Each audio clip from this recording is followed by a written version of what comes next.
继续来看这郭台铭积极争取要甲人选总统，伊来举办着座谈会，邀请去防诈骗的受害者的家属来讲因防诈骗的过程。有一个后生讲，伊的妈妈被骗去，被苦毒到死，是讲甲目屎四淋水。郭台铭是帮伊拭目屎，而且当场来宣誓讲，要伫个90天内，互诈骗集团来消失。这是引发着网友热烈的讨论，有网友甲郭台铭惊体，讲你这个承诺，若是做无到，那安尼你家己嘛是诈骗集团。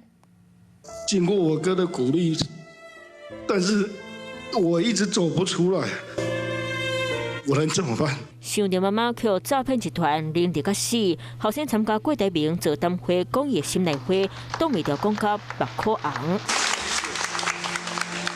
红海创办人郭台铭甲伊揽一个，佮用手巾仔倒拭伊的目屎。郭当现场讲，当选后90天内要让诈骗集团消失，把这个整个诈骗集团从台湾绝迹，好不好？我讲过，他们心中没有人民。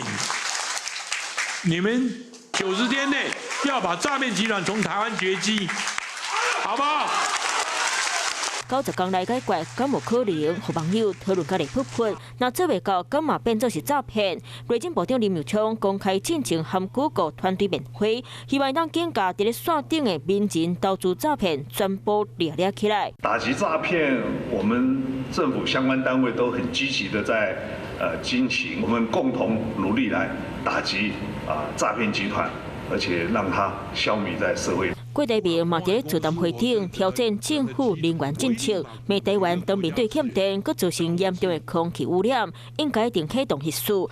投民进党的就戏咁好啊！台电在这几年总统上任之后哈。